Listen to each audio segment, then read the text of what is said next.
Welcome back to the channel, everybody. Apologize again for some fan noise. She's still hot here in Atlanta. We got Clifford, the 330 CI convertible in the shop. Sad day today. We got to do some heart surgery. Sold the engine out of it, and we need to pull that. And I haven't really shown how to do that. Thought you guys might want to go see the process. So we got it inside. A lot of it is going to be from the top. We need to get the cabin air filter housing out, intake air box stuff out. We're going to take the entire front end off, which is not too bad to do. I'm probably going to strip a couple extra things out just to get them out of the way. You know, we'll pull the SAP and the washer bottle. Well, that might be able to stay for now. We got pop headlights off. The front end comes off pretty quickly. You really just need to get these wheels off. There's some liners that are attached to it, which actually this side looks like we're totally off. Yeah, this side might still be attached. So we'll get it up in the air a little bit, get these wheels off, we'll start taking this stuff out. You can leave the hood on. I'm gonna leave it on just because it's easier to store it that way. And then from underneath, we'll have to take the exhaust off, the drive shaft down. You've seen me do that before, so why don't I get set up here and we can start going along.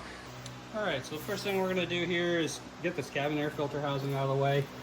We can actually use that on the 323i that I just bought. That video is out. Be sure to check that. This can probably just go right in the trash. All right, so on the back side of this, we've got some Torx. Just gonna unbutton this too.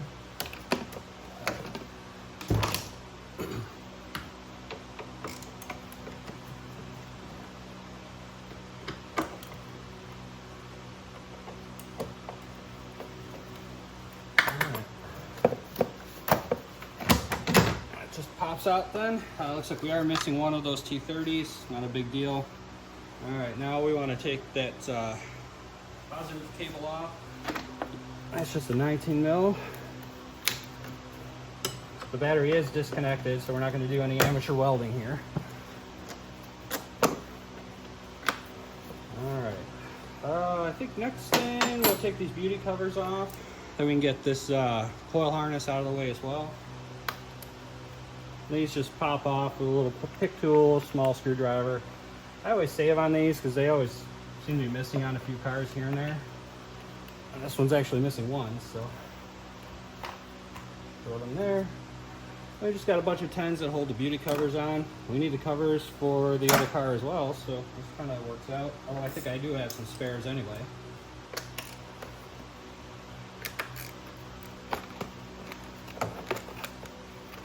I just pick it up and I leave the hardware just in place so I don't lose it. They're not self-retained though.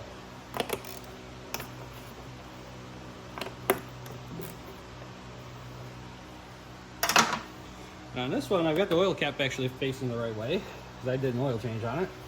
I gotta take that off in order to get this beauty cover off. Got a couple threads yet.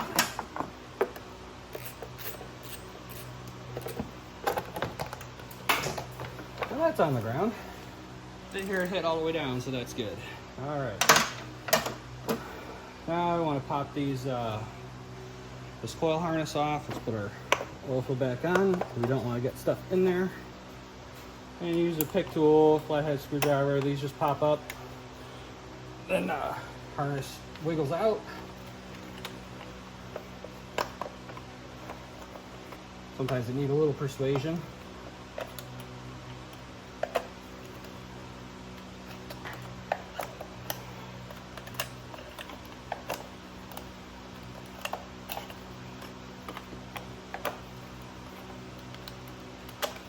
Got them all off, and what's kind of funny, the one I was having trouble with, if you look, we got 5 that are all the same style coil or same brand coil, BMW, and then this one is different, and that's the one I was having trouble with. So BMW changed coils designs on the E46.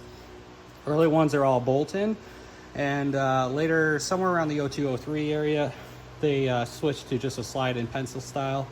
I'm just gonna leave the coils on there for right now. There's really no need for me to take those off.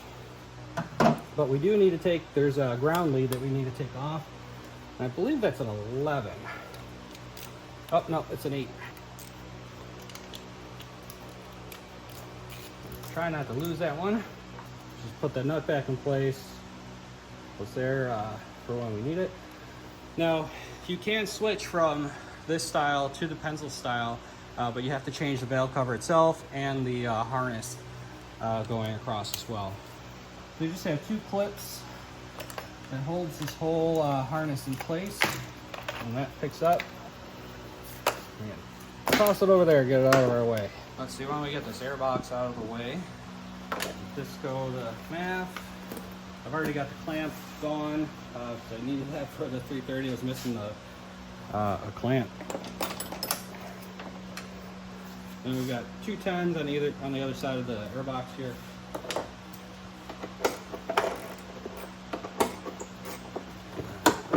Just lifts up now. Take that whole thing off. All right, actually I think from here let me drain the radiator, get that down, then we can start pulling the front end off. That sound is the coolant draining. I am not peeing on camera. Next we want to go ahead and take our headlights out. They're just 2 10s here, and then there's a couple on the back side that we need to take. I'm just going to pop those out real quick. There's really not much to really show for a learning experience or on camera, but that's the next step. The headlights will actually come out with a slower trim as well. You don't need to disconnect that unless you have the auto headlight washers. That I usually do pop this off. It just makes it a little bit easier.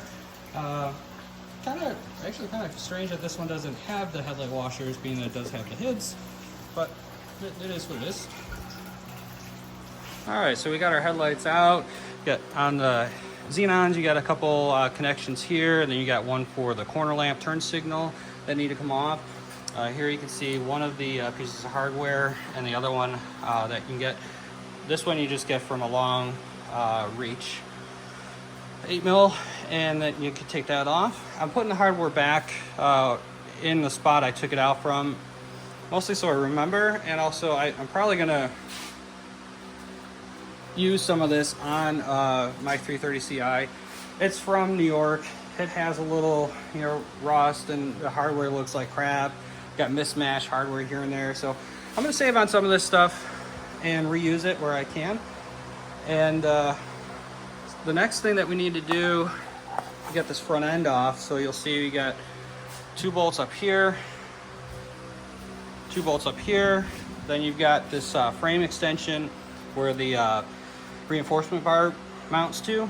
You're going to take those nuts off on both sides, and here you can kind of see the bumper bracket. That's actually just going to slide off. You don't need to take the bracket off of the car itself. But you have to have the wheel well liner undone. It's already, I think, broken away on the driver's side. We'll have to undo it here on this side. And then pretty much the bumper will come off in one piece. You got to disconnect the horns that are both here and here, and then of course the fog lights. But before I do that, I think I'm going to go ahead and take this fan shroud, the fan off the engine, so we don't mess that up when we pull it. We need to pull the radiator out as well. The AC cooler can stay connected. You don't have to discharge the AC system in order to pull a motor. All you do is once you get this front end panel apart, that condenser will just lay over the passenger fender. Once you disconnect the AC compressor from the block, you just unbolt it, slide it to the side, drape it over the fender, put something on it so you don't mess up the paint.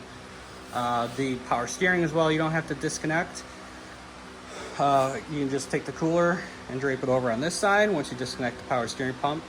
The trans lines do have to come off, because I'm going to pull the transmission out with the car, or with the engine itself. So I'll probably just, disconnect them, put a glove over them, zip tie them so they don't leak too much. But next up here, let me pop this off, and we'll get some of this front engine stuff out of the way, then we can continue taking this front bumper and core support apart. All right, you can see we got a lot of the front accessory stuff off. Well, at least the fan and the upper lower radiator hose and the expansion tank. I also did pull out the radiator itself. You're just seeing the AC condenser back here. Radiator's held in with these two adjustment screws here, or these two screws here, one on each side, 13 millimeter. Then back here, you're not gonna be able to see it, but there's one Torx bolt that holds that in, and it just comes right back out. You see here we got all disconnected. This is your upper hose connection, expansion tank. There's a piece on here that goes to one of the hard coolant lines, I believe.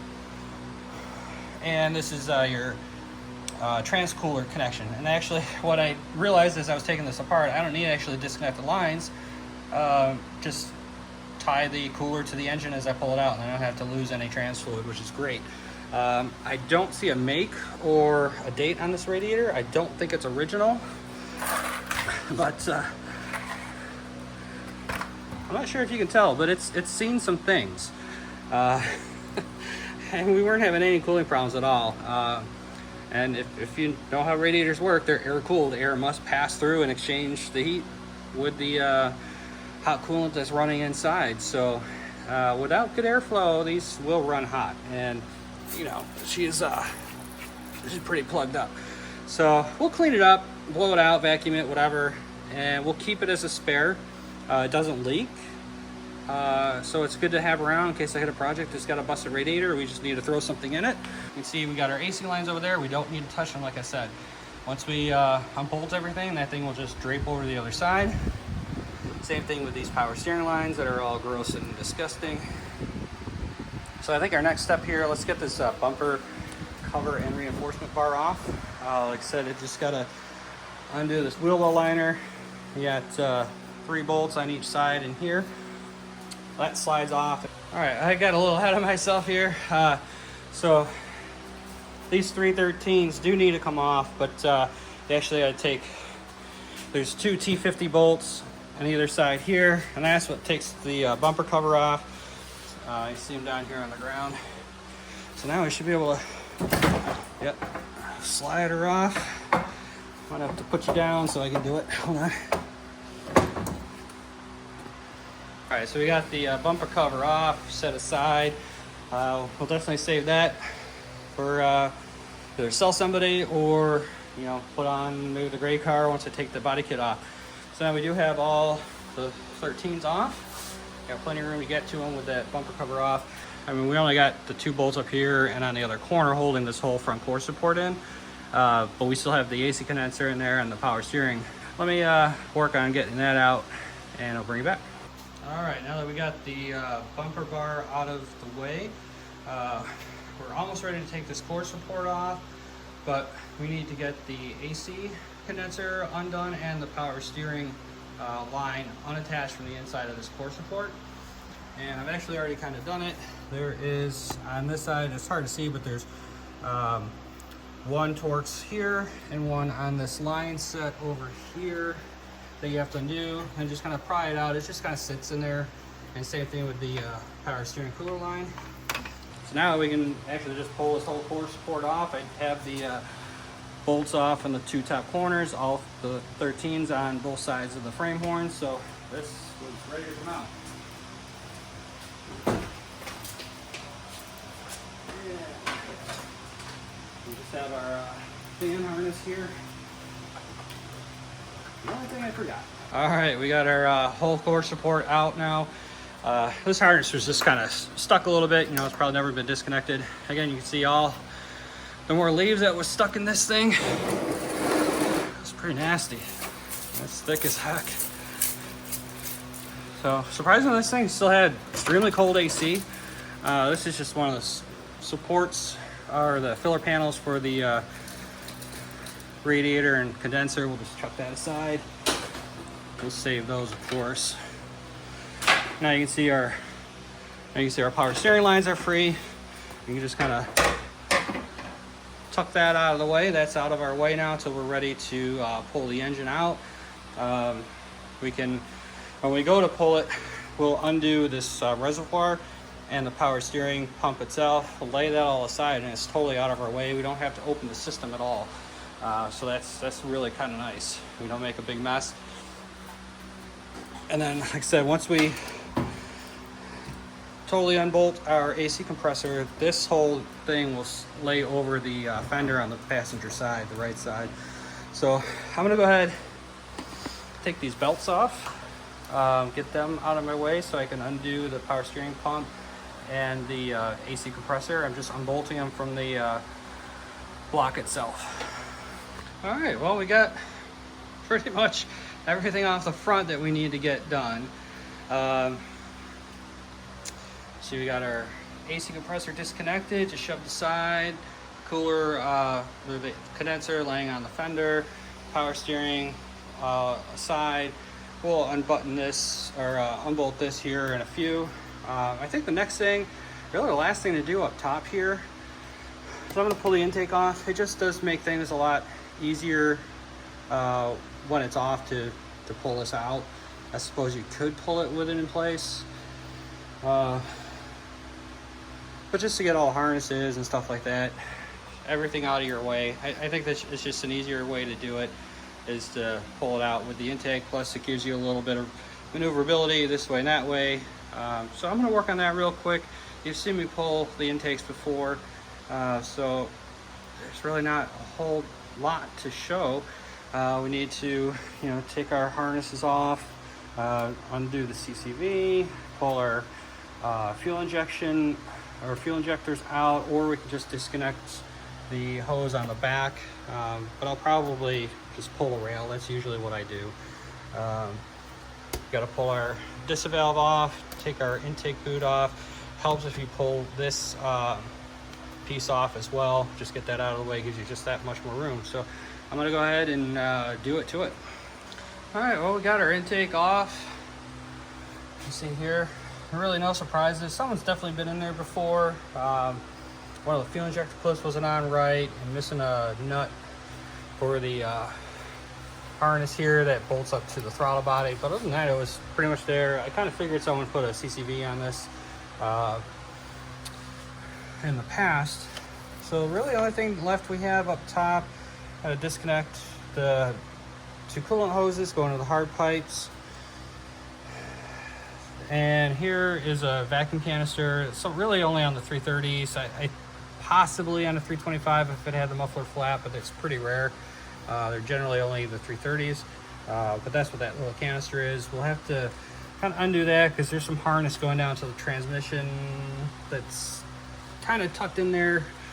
We need to get that free so when we pull this thing out, we don't get all hung up on that.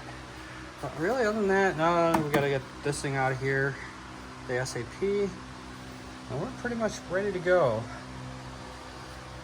So I'm going to take a little break, cool off, get something to eat, and then I'll probably head underneath, my least favorite place to be. So, but there's not too much down there. Like I said, just drop the exhaust, the drive shaft out, and the support, the transmission support.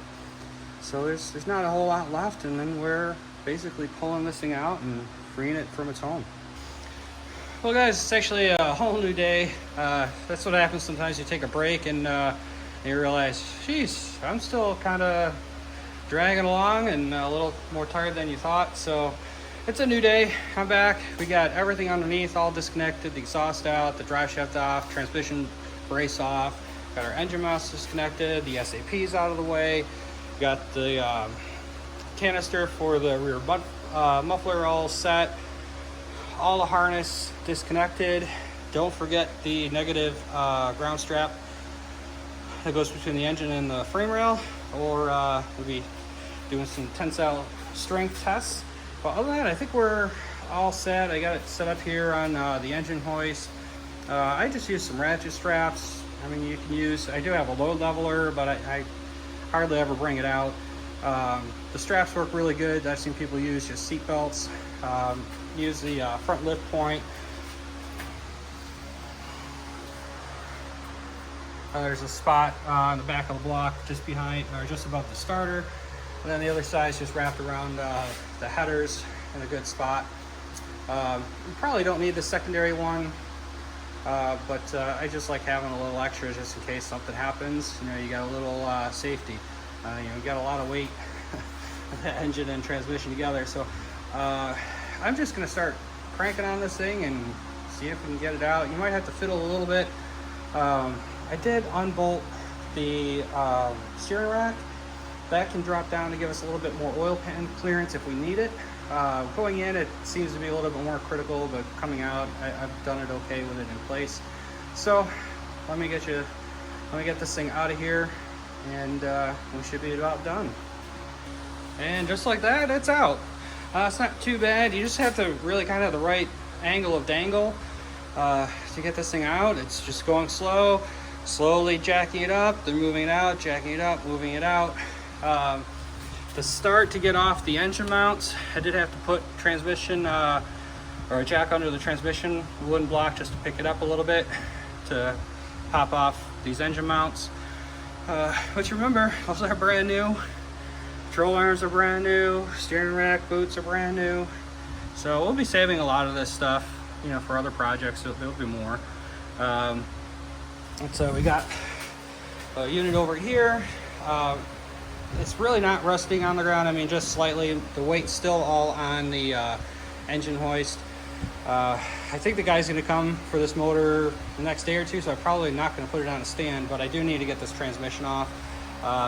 Start with that. You know, we gotta take the starter bolts out, get the starter out of the way, undo the torque converter bolts, and then do all the flywheel bolts, slide her off.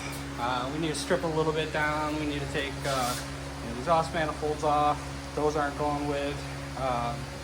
Take a couple of accessories off as well. But yeah, other than that, it's pretty much all set to go on to live its next life. And really no surprises. I mean, this thing is clean, and you know, it's just a shame that we can't get this thing back on the road. But maybe someone wants the shell. Who knows? Probably not. I had an idea to cut the ass end off of this thing, make a trailer out of it to haul my autocross gear. But I don't know. That's such a huge project. I'm not a welder or fabricator. That's probably not going to happen. So we'll gut what we need out of this thing, and probably just end up going off to recycle, unfortunately. So I'm gonna end this one here. Just want to kind of bring you guys along with, you know, what it takes to get an engine out. And this over 2 days. You could certainly do it in one, but take your time. You know, this stuff's heavy. You're crawling in and out underneath the car. You don't want to get yourself overtired and get hurt. So again, appreciate you all watching. Hit that subscribe button. Plenty more projects coming along.